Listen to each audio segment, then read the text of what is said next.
Hey, how you guys doing? Welcome to the Lee Homestead. In today's video, I'm going to show you how we prepare for our baby chickens. We've got some roosters coming, and I'm excited to show you guys how we prepare for them. So if you guys seen my other videos, you'll know that the last set of baby chicks we got from a farm store ended up with coccidiosis.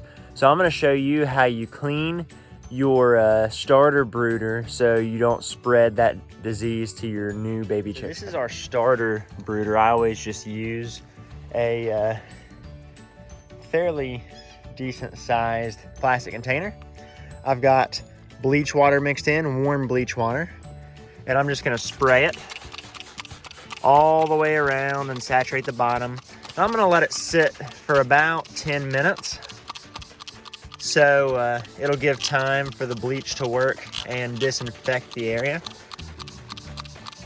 And then I'm gonna hose it out with a hose. I also take apart their starter food and water and do the same thing. Spray it with the bleach water, let it sit for about 10-15 minutes, and then go ahead and hose it out, and I'll show you my brooder setup. So it's really important to disinfect. Sorry, the light's not too good here. It's really important to disinfect all of your brooder things in between rounds of baby chicks, because you don't want diseases spread from one flock to another. So for me, I ordered my baby chicks through mail this time, and with this is gonna be the last time I'm actually gonna order them for a really long time, because I'm actually gonna start incubating my own. So if you've seen my previous video, you know that we got white leghorn baby chicks. And so I've got the laying hens. I had 9 out of 12 survive this last time with about a coccidiosis, and now I'm getting 15 roosters to start our meat bird flock. And the strongest of those lucky roosters, once they grow up a little bit, is gonna be the guy that's gonna fertilize our laying hens. So we'll be able to add more chickens to the flock, meat birds and laying hens, because we've got 2 different coops. Here's how our other white leghorn, they were baby chicks, now they're juveniles. They're doing pretty good. They're loving life, they're getting big. I'm excited to have roosters so we can have laying and meat birds. Hello.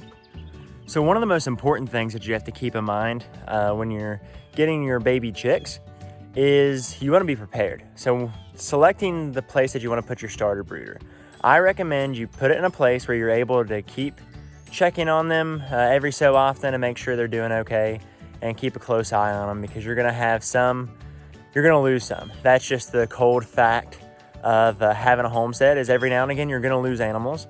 Nobody wants to lose animals, and sometimes, you know, you can do everything that you're supposed to do and still lose them. It's just a part of life. So you want to keep them in a place that you can keep an eye on them, and you can make sure that they're getting their food and water. That's why I recommend a starter brooder and an intermediate brooder, because I've been doing it long enough now where I found out that one brooder just really isn't enough, because you want them to have, once they start flapping their wings and flying and running around, you want them to have some room to do so. So you really want to be prepared. Chickens aren't something that you need to buy on a whim. You need to prepare and plan for it. Our first ones, I thought I was prepared and wasn't quite. So again, if you think you're prepared, you're probably not. You need to continue to make sure that you've got all of your brooder supplies, your food, your bedding, and I always go ahead and just set up my intermediate brooder right when I'm setting up my starter brooder, just so when they're ready to transition, I can just move them seamlessly from one brooder to the next, and you don't have to chase chickens around, because again, the very first time, I've had chickens escape from the small brooder, and you know, that's about after 2 weeks.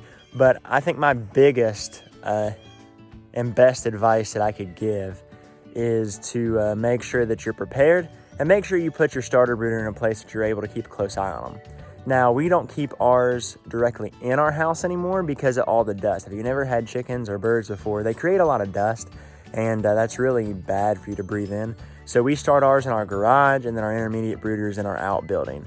And, you know, I check on them at least twice a day when they're in the intermediate brooder, several times throughout the day as I can. when they're in their starter brooder, just because, again, you want to make sure that they're comfortable as they grow. You're going to have to move your brooder lamp up and down to make sure they're comfortable. So I went ahead and spared you guys the pain of watching me rinse all that stuff out. So once I rinsed out the brooder and all the supplies, I went ahead and rewashed it with Dawn dishwashing liquid.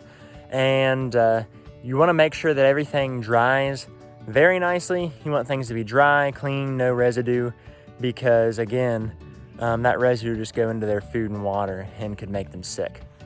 So the most important thing when you have baby chicks is to make sure that you do everything you can to make sure they have the best start possible. And that'll give you the highest survival rate. So I've got my starter brooder put up on a table in my garage. I went ahead and did the brooder lamp. You can use pine shavings. I always like to have a layer underneath. So the first little while I like to use this Bounty paper towels, because I'm able to look at their poop to see if it's sick, if they've got, you know, a lot of diarrhea, things of that nature.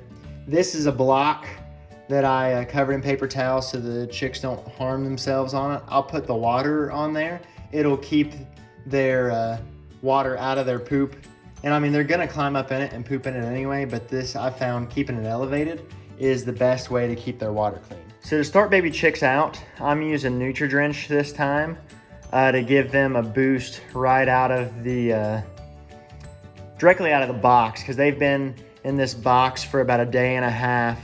And so I wanna make sure that they have some nutrients in their water to give them that extra boost. You can also use the Save a Chick electrolytes. I use that as well. It's absolutely fantastic. But today I'm using the Nutri-Drench. Also, some of the things I learned to keep on hand.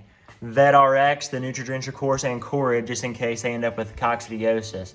Again, if you think your baby chicks are sick, consult with your vet for the proper. If your baby chicks have not been given the coccidiosis shot, I go ahead and use the medicated Start and Grow. You can get this from Tractor Supply and most other feed stores. And I've had great success with it. It's a nice starter and grower feed. And I've had all of my chickens grow up on this. So I got ahead and got the food and the water set up with the Nutri-Drench solution. I use 2 capfuls to 1 quart of water. And today's the day to pick up our baby roosters. So let's go get them. So we got the baby chicks. Now let's get them home and put them in the brooder. Here are these baby chicks. Finally got them home, and they all seem to be pretty healthy. I got these from My Pet Chicken this time. This is not a paid promotion, but I definitely recommend them again. Their customer service was fantastic. So of course, a lot of people are like, oh, it's a really small brooder for that many baby chicks. Yes, it is. However, they're only gonna be in this for a short time. Once they're able to move around more and eat and drink more, they're going to an intermediate brooder that is appropriately sized. It's huge, and they'll have plenty of room. So I recommend a small starter brooder, because you can keep track of each one and make sure that they're all doing well. So more information on how to get them out of the box and how I did all that, stick around for the next video. I'll see you guys next time.